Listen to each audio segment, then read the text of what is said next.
So I came across this video and I have many thoughts. So first of all, I work in dependency, which is abuse and neglect. I work for a judge who literally specializes in taking the worst of the worst cases. So on a daily basis, I see a lot of abuse and neglect. Prior to working with the judge, I actually did domestic cases, which are going to be divorce cases and your custody case. Granted, with this situation, we are not aware of what their circumstances are. What I mean about that is that we don't know whether it's an dependency case, which is what I currently do, or if it was just a domestic case.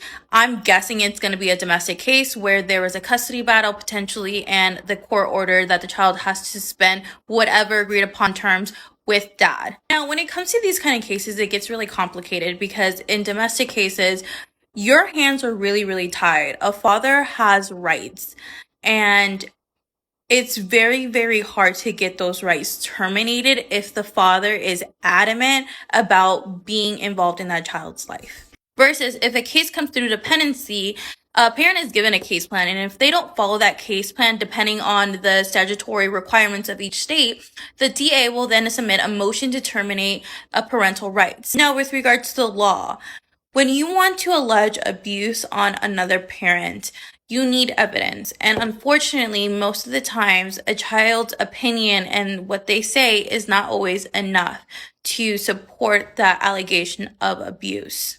Especially with a child that young. Usually, once a child is a little bit older, they have discretion on who they want to stay with. But because she's so young, the court is likely to state she needs a relationship with her biological father. And it seems like her father is there saying, I want a relationship with my kid.